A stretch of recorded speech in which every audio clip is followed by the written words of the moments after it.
Hi everyone, I'm going to show you how to import or restore class information or your backed up Moodle data from your computer onto an empty course shell. So we have an empty course shell here. I've named it 2019-10 Mock 101, so it's a mock course. And you can see here that it's pretty empty. Now I want to import data from my computer, that Moodle backup file, and then I want to import it into this class. What I'm going to do is, to do that, I'm going to go on Administration, and I'm going to click Restore. So what I'm going to do is click Choose File, and then choose File again, and I'm going to choose the file that I backed up, and then I'm going to upload it, and then Restore.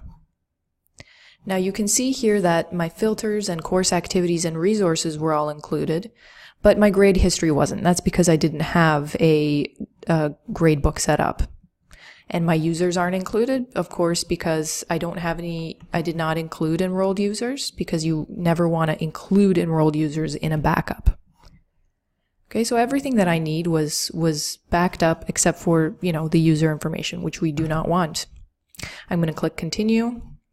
Now, this is a bit of a confusing page that comes up. So we have several options when we're restoring this course. What we can do is restore as a new course, restore into this course, or restore into an existing course.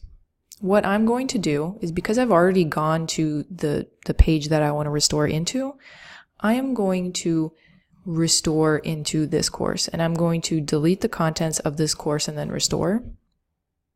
And then I'm going to click Continue. Before I click Continue, I'll just show you that what you can do is also search for the course that you want to restore into, which is another option that you can do. But I prefer going to the actual course page that you want to restore into and then doing it this way. So it's the second choice. Then we're going to click Continue.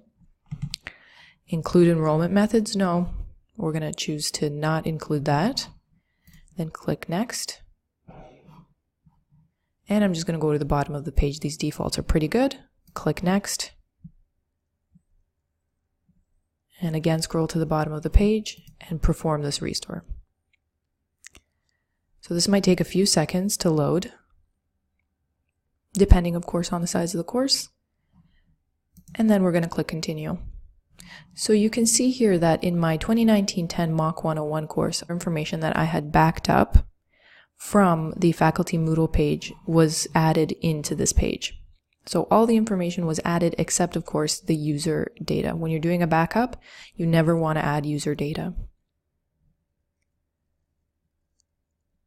And that's it. It's quite easy to upload backups from your computer or from your machine back onto Moodle.